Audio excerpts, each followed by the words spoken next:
What do you crave? That question might lead to chocolate or ice cream, and that might make you temporarily happy. But Jesus said, real happiness, to have that, we should crave something else. Jesus said, to be happy, crave justice and good. Good morning and welcome to 755 Live. For about 5 minutes, you'll hear all about easy to remember soundbite versions of what Jesus said. And the point is to help you experience life to the fullest the Jesus way. Today's Jesus said comes from Matthew 5:6, and we're going to read a couple of translations today, starting with the New Living Translation. Excuse me. God blesses those who hunger and thirst for justice, for they will be satisfied. In the NET version, it says, blessed are those who hunger and thirst for righteousness, for they will be satisfied. So what is it? Is it righteousness or justice? Well, actually, it's both. And that's why we say to be happy, crave justice and good, because this word that is translated justice in one place and righteousness in another, it's a Greek word that really means the state of someone who is as they ought to be, who is righteous, the condition acceptable to God. But it also means justice, or the virtue that gives each his due. So it means both the righteousness of God, and then it means the actions that reflect the justice of God as well. And Jesus said, to be happy, crave justice and good, hunger and thirst. Now, this is part of what I call the Be Happies, the Beatitudes, and it is the blueprint for living in the kingdom.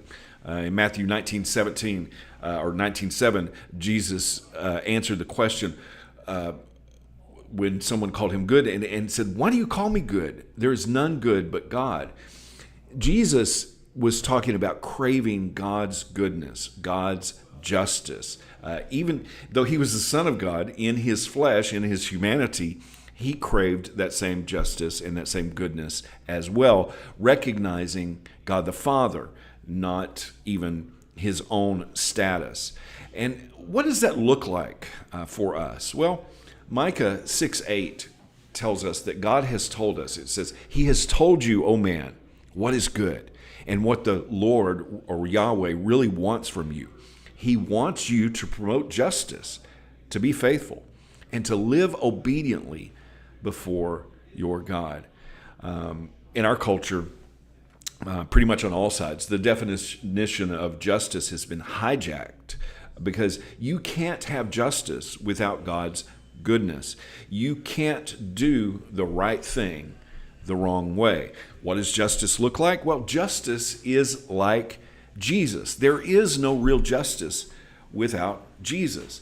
All of the hot buttons in today's society, social justice, political commentary, where is Jesus? Where is the obedience to what's good? It's not about our opinions, it's about God's goodness, his justice, his virtue. And it's not easy when we try to do that ourselves. We were reading earlier today where Jesus said in Matthew 11 to take my yoke upon me and find rest. It's not easy to do that if we try to do it in our own strength. But if we rely on the goodness of God by putting our trust in Jesus, it becomes easy because we're not carrying that yoke. If you don't fall in line today with the extremes of either side, watch out. People will literally attack you verbally and in your relationships.